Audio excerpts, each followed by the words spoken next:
Sirain nga ba ang CVT transmission? Hello mga paps, I'm Kuya Shane and may na-receive lang tayong question na related sa automatic. And sa ngayon lalo na sa mga small car, pag automatic, most of them is CVT transmission na. So hindi na yung traditional na automatic. Dahil sabihin na natin, napatunayan na yung CVT transmission in terms of fuel consumption mas okay than yung traditional na automatic. Pero yun nga, may na-receive tayong question kung sirain ba talaga ang CVT transmission. Ako personally, pwede ko sabihin matibay naman, okay, ang CVT transmission as long nagagamitin mo siya ng tama, i-maintenance mo siya ng tama. So paano ba yung paggamit ng tama? So as much as possible, iwasan natin dito yung parang racing o yung biglaan nating iaarangkada. So yan yung isa sa mga top reason kasi kung bakit mabilis nasisira yung isang CVT transmission, dahil nga ito is consist siya ng pulley tsaka ng belt. So pag pinuwersa natin yan ng takbo, pwedeng masira yung ating belt.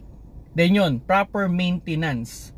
So medyo masela ng konti sa transmission oil o CVT transmission ang isang CVT na automatic.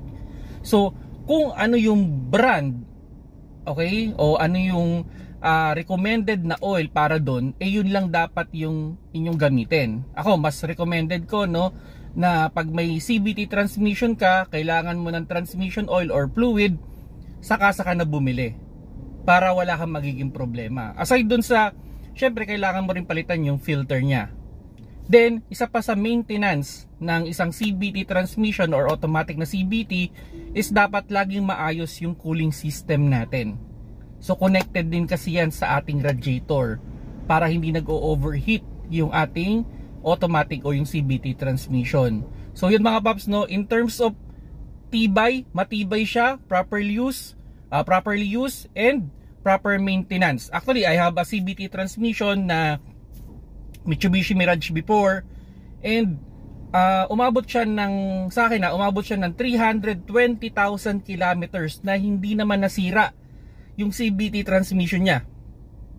So 320,000, 'di ba? Ang laki ng tinakbo nun. And may mga iba pa na may mga nakita pa akong 200,000 kilometers yung mga tinakbo na hindi naman na-open yung kanilang CVT transmission.